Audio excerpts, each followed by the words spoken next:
Hey there, Jackwagons. I'm the Comics Kid 2099 here to talk about an episode of Green Lantern the Animated Series titled Lost Planet. If you haven't seen the episode, get out of here and go do it so I can talk about it, and then come back and listen to me talk about it, of course. The Green Lantern who died in the second episode, his ring has finally found a replacement on a planet that is about to be destroyed in minutes by an asteroid. Hal breaks protocol to give the planet more time that our characters will then use to search for the new Lantern. They meet some people stuck on the planet, and even if you've never seen anything ever, you could pretty easily tell that these guys cannot be trusted. Turns out, it's not a person who the ring has chosen as the next Lantern, but the planet itself. It's Mogo, famous for that one Alan Moore Dave Gibbons comic. So by the end of the episode, Kilowog and Hal better understand each other's feelings on protocol, and Mogo is now a Lantern. So I think the biggest problem I have with this episode is the lack of focus. I can't really tell you which character is supposed to be the main character for the episode, or who gets an arc here. Previous episodes have either chosen to give all of the characters pretty much equal screen time, or focused on one or two characters, while the others get to do something small, but aren't completely forgotten. But after just watching this episode, I cannot tell you who the protagonist even is.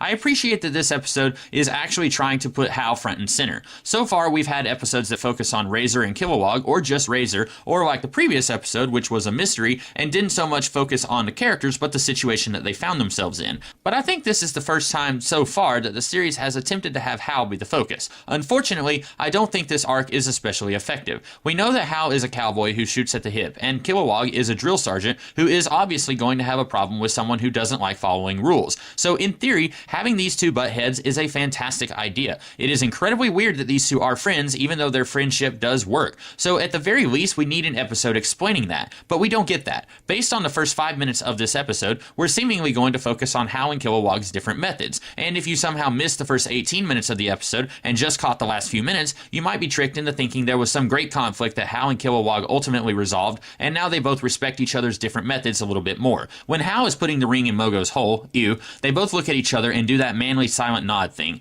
But nothing has changed. They don't even spend any time together in the middle 15 minutes, so we don't get the premise that was promised in the opening, where they are arguing about protocol. Now, the middle we do get is fine, I guess. We just got a mystery episode in Heir Apparent, so I didn't need another one so soon. And Heir Apparent is a better mystery than this one. Raymond Chandler had 10 commandments for a mystery story, 2 of which are worth noting here. The solution must seem inevitable once revealed, and it must be honest with the audience. This episode does neither of these things. If you are familiar with the Green Lantern mythos, maybe it seems inevitable that the planet they are on is Mogo, but not everyone watching this knows who Mogo is. So that being a big reveal doesn't really work. Also, are all planets sentient, and is this one just the most pure? If so, Razor, you killed an innocent planet, young man. You have some splaining to do. I get it, Moore and Gibbons, when creating the Mogo doesn't socialize story back in the 80s, were just trying to show that the Green Lantern Corps isn't all bipeds who mostly look human, but are red or blue occasionally. They are all shapes and sizes. There's a blind dolphin lantern, there's a planet lantern. It's weird and alien, and it's cool. They didn't care about the logistics of it, and that's fine. But when taken in the context of this series, it starts to raise some questions that I don't think anyone is prepared to answer. We also get some arc building that will be very important in later episodes, but for the moment, the stuff with St. Walker saying there's a storm coming and Razor must prepare himself, none of that is important in this episode.